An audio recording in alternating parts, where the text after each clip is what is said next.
ఈరోజు మనం అన్నదాన కార్యక్రమం ఏర్పాటు చేసి ఇప్పటికి ఈ సంవత్సరంలో 80వ రోజు ఇది మనం అన్నదాన కార్యక్రమం ఏర్పాటు చేసి ఈరోజు మనకి ప్రత్యేక అతిథిగా మా శిష్యుడు మా దగ్గర చదువుకున్నటువంటి విద్యార్థి ఇప్పుడు మంచి సాఫ్ట్వేర్ రంగంలో మరి నెలకి 1 లక్ష రూపాయల జీతం తీసుకునేటువంటి పరిస్థితిలో ఉన్నాడు.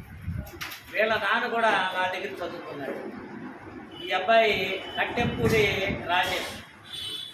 వీళ్ళ స్వగ్రామం వచ్చేటప్పటికల్లా సంతరావు అయినప్పుడు కూడా మనకి వేటపాలెంలో స్థిరపడిపోయి ఇప్పుడు ప్రస్తుతం జాండ్రపేటలో ఉంటున్నాడు. ఈ అబ్బాయిలో ఉండేటువంటి ఈ రాజేష్లో ఉండేటువంటి ప్రత్యేకత ఏంటంటే వినయ విధేయతలకు మారిపేరుగా నిలిచేటువంటి వ్యక్తి. పెద్దవాళ్ళంటే ఒక గౌరవం.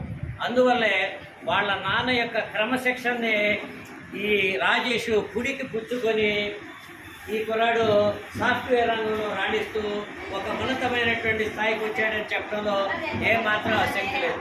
అలాగే వీళ్ళ నాన్న ఉద్యోగస్తుడు, వీళ్ళ అమ్మ కూడా ఉద్యోగస్తురాలు. వీళ్ళ అక్క చెల్లెళ్ళు 2, ఈయన మొత్తం 3. అయినప్పటికీ కూడా వాళ్ళ నాన్న ఒక క్రమశిక్షణమైనటువంటి పద్ధతిలో పెంచి విద్యాబుద్ధులు నేర్పించి వాళ్ళని ఒక ఉన్నత స్థాయి కల్పించడం అనేది చేశాడు. కాబట్టి వాళ్ళ యొక్క జీవితం అందరికీ కూడా ఆదర్శప్రాయంగా నిలుస్తుందని చెప్పడంలో ఏమాత్రం కూడా శక్తి లేదు. అందువల్ల ఎవరైతే జీవితంలో ఒక ఉన్నతమైనటువంటి స్థాయికి చేరాలంటే విద్య ద్వారా కానీ క్రమశిక్షణ ద్వారా కానీ పెద్దలను గౌరవించడంలో కానీ ఎవరైతే ఉన్నతమైనటువంటి స్థితికి పోతారని చెప్పడంలో ఏమాత్రం ఆసక్తి లేదు. మరి ఇటువంటి రాజేష్ ఈరోజు నేను చెప్పిన వెంటనే అన్నదాన కార్యక్రమంలో వచ్చి పాల్గొని మేము చేసేటువంటి కార్యక్రమాన్ని చూడాలని చెప్పినప్పుడు తప్పకుండా వస్తాను మాస్టర్ అని చెప్పాడు. నాకు చాలా సంతోషంగా ఉన్నది. ఈరోజు నా జీవితంలో ఒక శిష్యుడు వచ్చి నేను చేసేటువంటి కార్యక్రమాలు చూశాడంటే అంతకంటే గురువుగానే పొందేటువంటి ఆనందం మరొకటి లేదు. కాబట్టి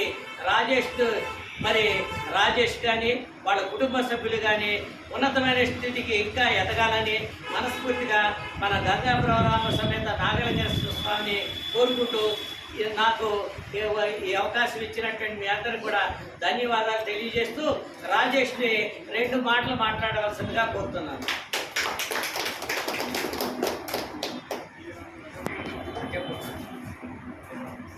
నేను 2012లో 10th పాస్ అయ్యాను. సార్ దగ్గర 2012 వరకు సార్ దగ్గర చదువుకున్నాను. అప్పుడు బీపీఎస్లో చేసేటప్పుడు మాకు స్కూల్లో బెంచ్ అవన్నీ సరిగ్గా ఉండేవి కాదు.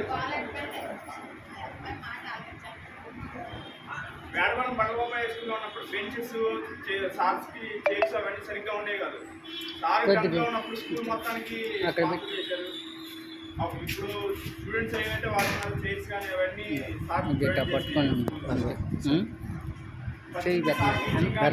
మోటివేషన్ కానీ సార్ ఫస్ట్ నుంచి డిసిప్లిన్ పర్టికులర్గా పట్టించుకునేవాళ్ళు. స్కూల్లో డైలీ స్కూల్కి వస్తున్నారు లేదా స్కూల్కి రాకపోతే వెంటనే మా నాన్న ఫోన్ చేసేవాడు సార్.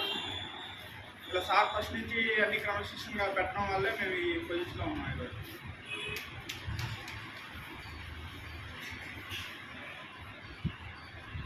మరి ఈరోజు వచ్చి క్రమశిక్షణ మారుపేరుగా నిలిచేటువంటి ఎవరైనా కానీ ఉన్నతమైనటువంటి స్థాయికి చేరతారనేటువంటి దాంట్లో మనకి ఒక రాజేష్ ఒక ఆదర్శప్రాయంగా నిలిచేటువంటి వ్యక్తి. ఇప్పటికి కూడా గురువులన్నా పెద్దలన్నా మరి కుటుంబ సభ్యులన్నా ఒక గౌరవభావంతో గురుభావంతో అంకిత భావంతో ఉంటున్నాడు. కాబట్టి ఈ కుర్రాడి ఈ స్థాయికి చేరాడని భవిష్యత్తులో ఇంకా ఉన్నతమైనటువంటి స్థితికి చేరాలని మనస్ఫూర్తిగా కోరుకుంటూ మరి మా ఈ ట్రస్ట్లో వేటపాలెం రోటరీ క్లబ్లో మరి మేము చేసేటువంటి కార్యక్రమాలకి మంచి చేతులు అందిస్తున్నటువంటి మరి సీతారామయ్య గారు వచ్చి ఈ సన్మానం చేయవలసిందిగా కోరుతున్నాను.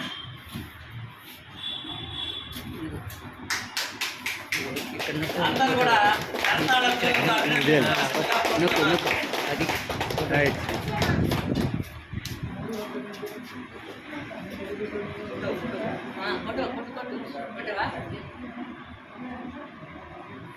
అన్నదాత అన్నదాత అన్నదాత